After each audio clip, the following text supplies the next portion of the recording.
Sir எப்படி நீங்க இவ்வளவு ஃபேமஸ் ஆனீங்க அதை பத்தி சொல்லுங்க. நான் வந்து நிறைய வீடியோ பண்ணியிருக்கேன் தான். உங்களுக்கே தெரியும் எவ்வளவு ஃபேமஸ் ஆயிருக்கேன். சொல்லணும் அவசியம் இல்லை. சின்ன வயசுலயே பம்பாய்க்கு நெருப்புல விழுந்த மாதிரி இருக்கு. இதே சந்து பந்துக்குள்ள படுக்க முடிய இடம் கேட்டதுக்கு அடிச்சாங்க. சாப்பிட்றதுக்கு 2 பேரும் சோறு. ஆனா பம்பாய்க்கு தெரியும்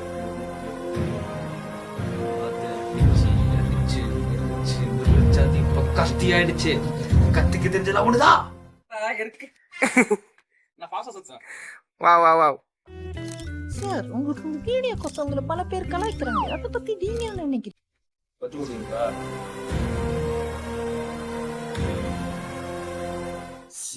2002 என்ன அதிகமா பல பேர் கலாய்க்கிறாங்க.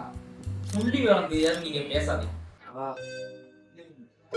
மிஸ்டர் 2 என்னைக்கு வாழ்க்கையில 2வது ஸ்டெப் பண்ணி 2வது இடத்துல 2ன்னு பேர் எடுத்து உங்களுக்கு அவ்வளவு சுருன்னு ஏதுனா மெரிட்ல பாஸ் பண்ணி இன்டர்நேஷனல் கம்பெனி செலக்ட் ஆகி நம்பர் 1 கண்ட்ரில நம்பர் 1 சீட் அது எப்படி பிராண்ட் அந்த பிராண்ட் அழிக்கிறதுல தான்டா நான் ஸ்பெஷலிஸ்ட். சார், உங்களுக்கு சூடு சொன்னையெல்லாம் இருக்கா? சோத்துல உப்பு போட்டுதான் திங்கிறீங்களா அப்படின்னு சொல்லிட்டு ஜனங்களாம் கேக்குறாங்க. அதை பத்தி சட்டத்துக்கு மோதிரம் போட்டு கேட்கணும். கண்ட்ரோல் பண்ணா சாப்பிடாம